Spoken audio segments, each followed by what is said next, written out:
गजाननं भूतगणादिसेवितं कपित्थजम्बूफलचारुभक्षणम् उमासुतं शोकविनाशकारकं नमामि विघ्नेश्वरपादपङ्कजम्। परम श्रद्धालु भक्तगण, श्री सनकादिक जी और देवर्षि नारद जी विशाला क्षेत्र में, बद्रीनाथ क्षेत्र में विद्यमान हैं और वहीं पर ये निश्चय करते हैं कि भक्ति, ज्ञान और वैराग्य के शोक के निवारण के लिए हरिद्वार स्थित गंगा के किनारे आनंद तट पर श्रीमद् भागवत कथा का आयोजन किया जाए। सनकादिक जी हरिद्वार में कथा करने के महत्व को वर्णित करते हुए नारद जी से बताते हैं कि हे नारद जी, यह स्थान सदैव सघन वृक्षों और लताओं से घिरा हुआ है।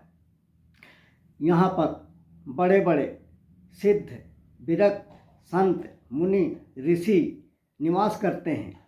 देवतागण भी इस स्थान को बहुत अधिक पसंद करते हैं। इस स्थान में सहज बैर भाव रखने वाले जीव, हाथी, सिंह जैसे जानवर भी परम सद्भाव और प्रेम से निवास करते हैं।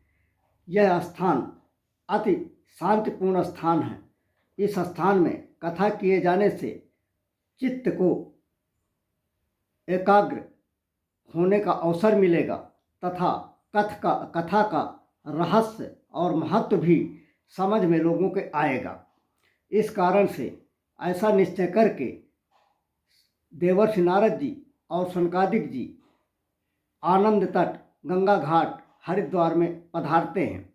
जैसे ही यह समाचार वहाँ ऋषि मुनियों, सिद्ध विरक्तों सभी को प्राप्त होता है, वे वहाँ पर उपस्थित होते हैं।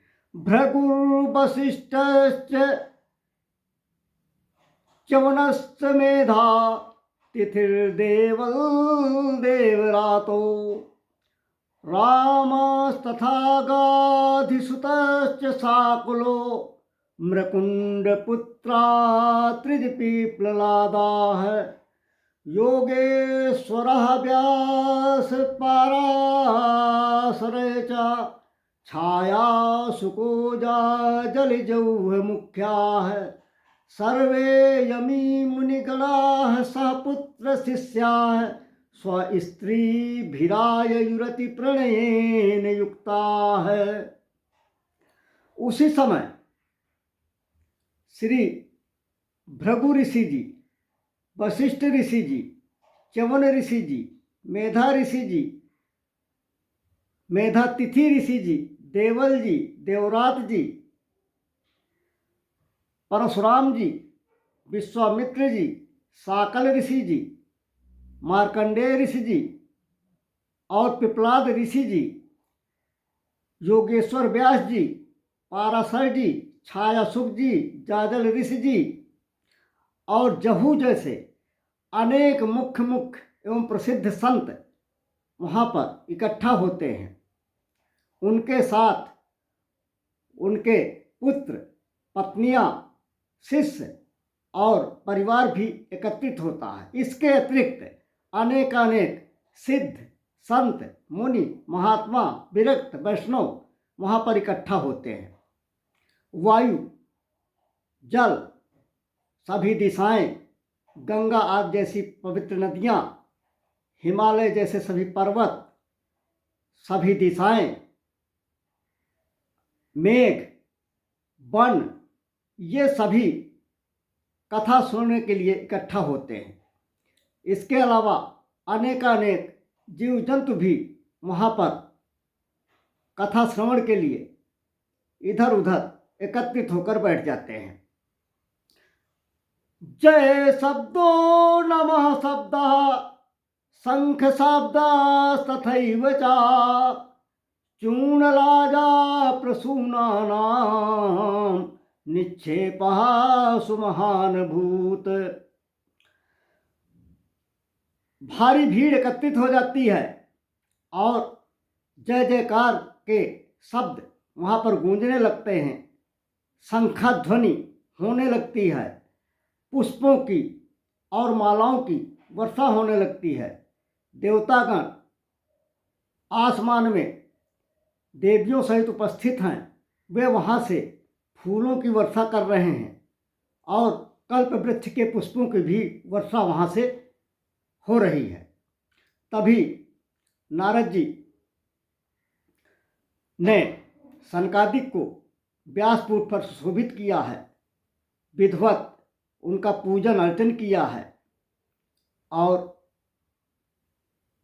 यजमान के रूप में नारद जी सर्वप्रथम सबसे आगे विराजमान होते हैं। नारद जी के पीछे संत, विरक्त, सन्यासी, वैष्णव ये सब क्रमानुसार पधारते हैं और एक पंक्ति में सभी पुरुष पधारते हैं और दूसरी पंक्ति में सभी स्त्रियां पधारती हैं। तभी सनकादिक ऋषि श्रीमद्भागवत महापुराण का महत्व महात्म्य सुनाते हुए कह रहे हैं, सदा सेव्या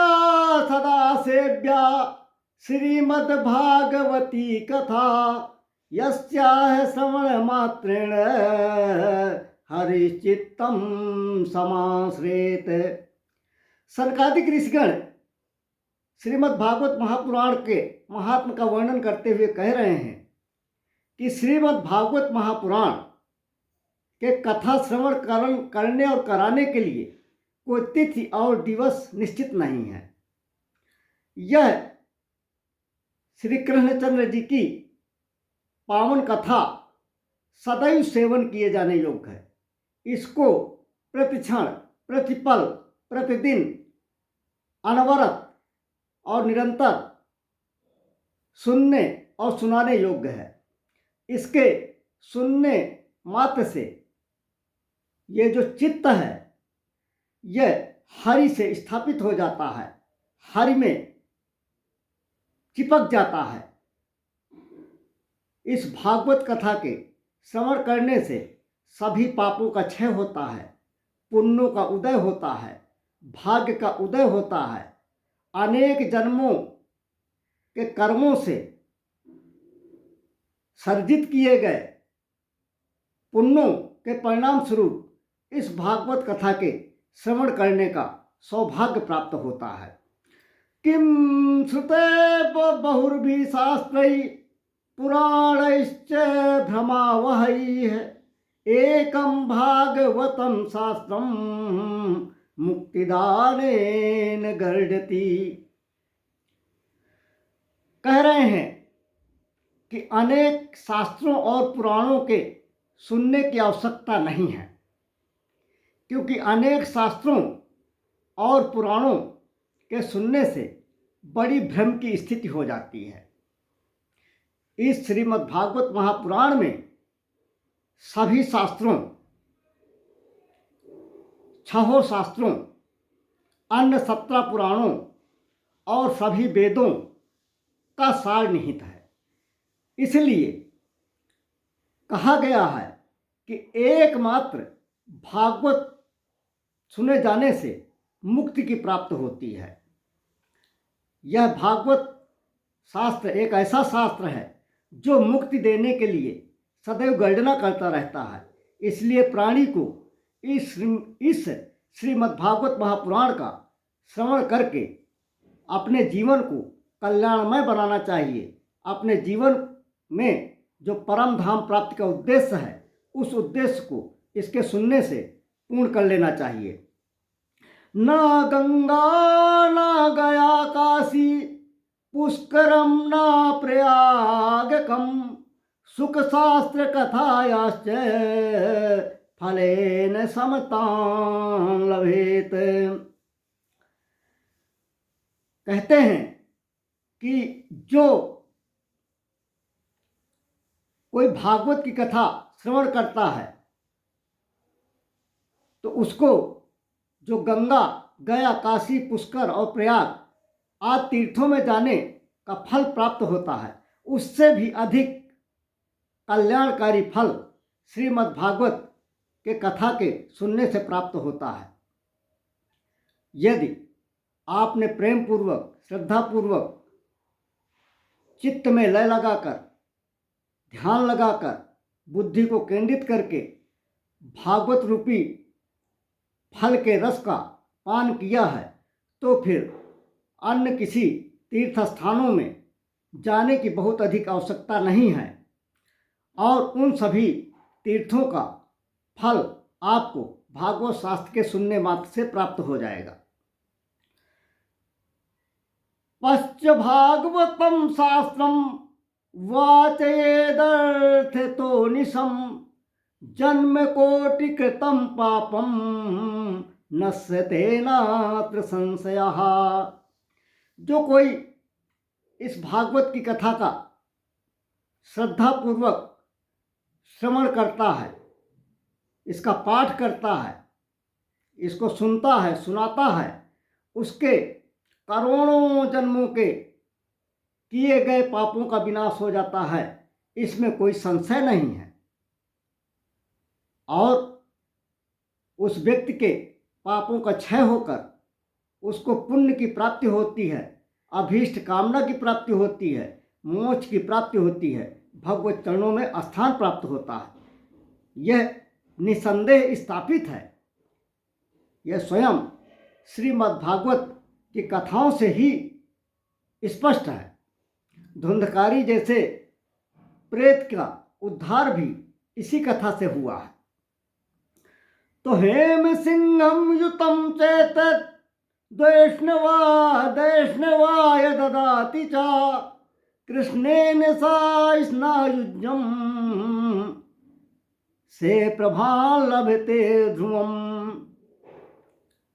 कहते हैं कि जो कोई सोने के सिंहासन में श्रीमद् भागवत महापुराण के ग्रंथ का दान किसी वैष्णव को करता है, किसी वैष्णव भक्त को करता है, वो बिल्कुल कृष्ण में लीन होकर उनकी सायुज्य मुक्ति को प्राप्त करता है।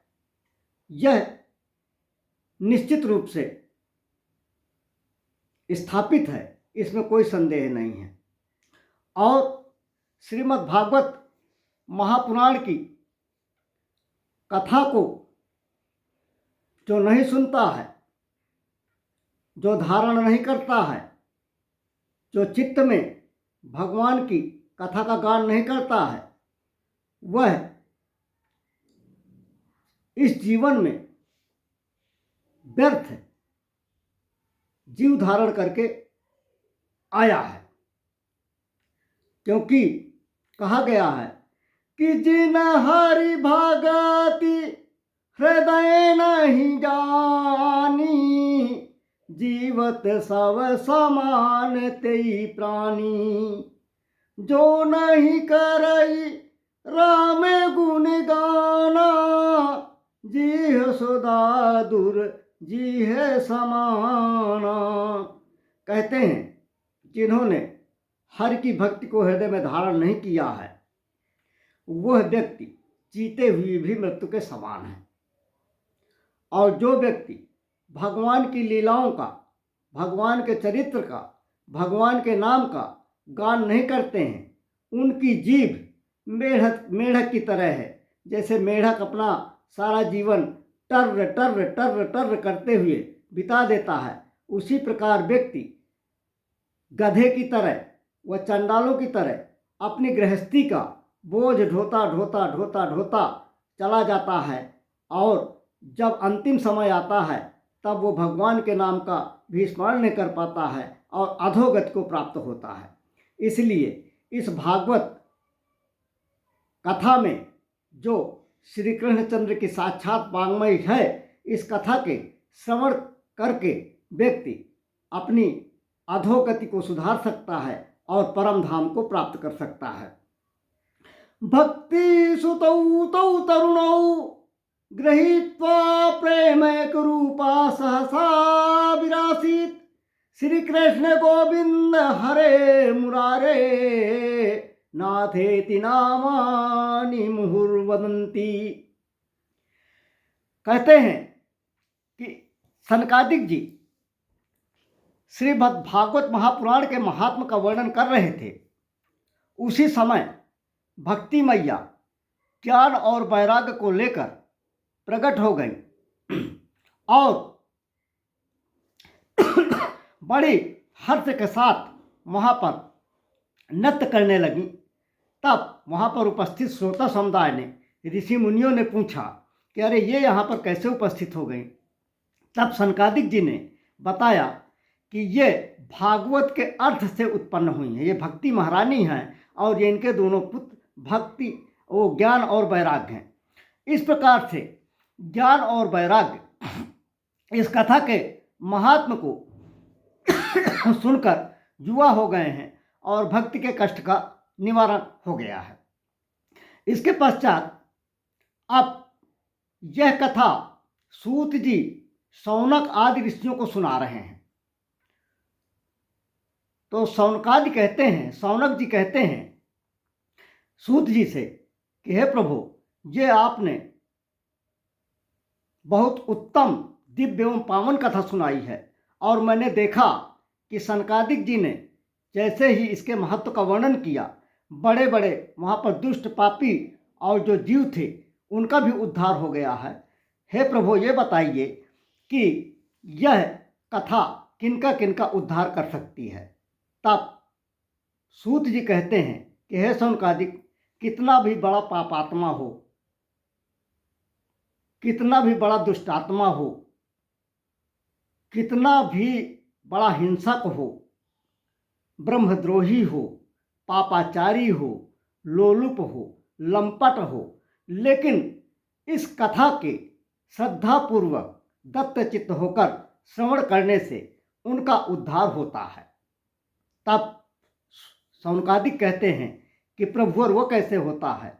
तब अब आगे सूत जी गोकर्ण धुंधकारी के वृत्तांत का वर्णन करेंगे, जिसको हम अगले चरण पर कहने का प्रयास करेंगे। बोलिए वृंदावन बिहारी लाल की जय, श्री राधा मैया की जय, श्री रामचंद्र भगवान की जय, श्री सीता मैया की जय, श्री शंकर भगवान की जय, पार्वती मैया की जय, गुरु महाराज की जय, सभी संतों की जय, माता पिता की जय, धर्म की जय हो, अधर्म का नाश हो, प्राणियों में सद्भावना हो, विश्व का कल्याण हो, भारत माता की जय हो। राधे राधे।